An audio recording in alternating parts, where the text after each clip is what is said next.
அம்மா ஆட கொஞ்சம் கருகு மணியா ஆனந்தமாகவே கைப்பிடித்தார் ஆட கொஞ்சம் கருகு மணிய ஆனந்தமா கைப்பிடித்தார் பச்சை குத்தம் குறைவி போல பெத்தினியால் அவதரித்தார் அந்த பத்தினியால் அவதரித்தார் தந்தான தன தந்தான தன தான தந்தின தந்தானே தந்தான தன தந்தான தன தான தந்தின தந்தானே தன தான தந்தின தந்தானே பச்சை மாலை பவளமலை இல்ல பச்சை மாலை பவளமலை இந்த பத்தினியால் வாழும் மலை பச்சை மாலை பவளமலை இந்த பத்தினியால் வாழும் மலை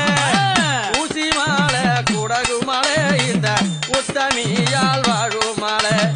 ஊசி மாலை குடகு மலை இந்த பத்தினி